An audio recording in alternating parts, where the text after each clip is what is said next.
helped our station, WNZR, find our broadcast location.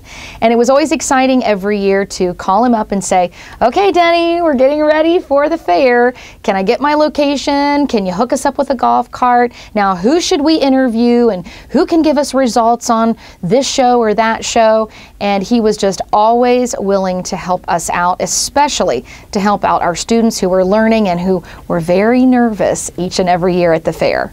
Everybody liked Denny, you know, and he left something that we'll all remember him by his jolly and friendly laugh that he had, and that he wanted to be around somebody all the time and be with them. You know, if we was outside working, Denny wanted to be there doing something. If it wasn't to say what he could do, he would still come and say, can I go get you water? Can I do this? Can I do that? He was that kind of a person that he would like to help in some manner, you know, and that's what the board will remember Denny as a very, very close friend.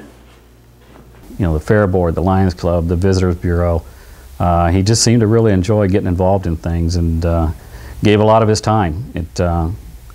He just really seemed to like helping, being involved in the community, and I'm not sure really how long he actually was in the community itself, but he did become a big part of it. With Food for the Hungry, Denny led the effort each year to have trucks weighed so we could calculate tons of food.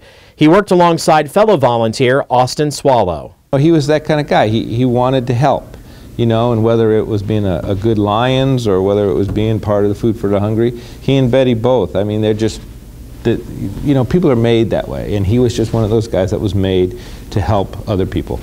I'm probably one of hundreds or even thousands of, you know, that have watched him and admired him and said, you know, that's the kind of guy that you want to be like. And hopefully people would look at me and see the same things that they saw in Denny. That's the kind of guy I'd like to be like. You know, I could work with that guy. And together, you know, you're going to get more done than trying to do it by yourself. He was not the kind of guy that was, you know, I'm here and you're here and I'm going to tell you what to do. He was the kind of guy that let's work together to get a problem solved. And whether it was in Lions or Food for the Hungry or Fair Board or whatever, that's just the kind of guy he was. So you wouldn't say that he was one of those charismatic leaders, but he led through example. We saw what it did for the community and how it helped the people, and we both, well,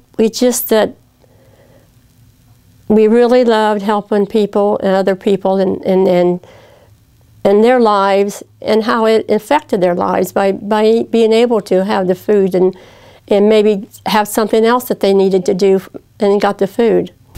Denny's willingness to give to others is the impact that I will always remember. I kind of want to describe him as a big teddy bear. You know, he's this big guy who's used to working hard, but he's also the kind of guy that would look at you and smile and have that little twinkle in his eye and just letting you know that you were together on the same team. And what I will miss most about Denny is just his willingness to always reach out to others. To me, that's the legacy that will live on, that he was the kind of guy I could say, hey, Denny, I need help with this, or I need help with that. And he would say, I got your back, Marcy. I'm there. I'm part of the team. Well, Denny never met a stranger. So wherever he went, he'd go out for breakfast a lot with the guys from the Fair Board or from different places that he had worked. And he just fit in. No matter where he was, he fit in. There was over 600 people at his funeral. That tells you a lot. And I got over 175 condolences on the email. And it's just that no matter where he went, he was liked. So this year, Food for the Hungry is proud to celebrate the life, love, and service of Denny Irwin by presenting him with the Stephen Zelkowitz Memorial Award and dedicating the drive in his memory. I'm Joe Rinehart for the 2009 Food for the Hungry Drive.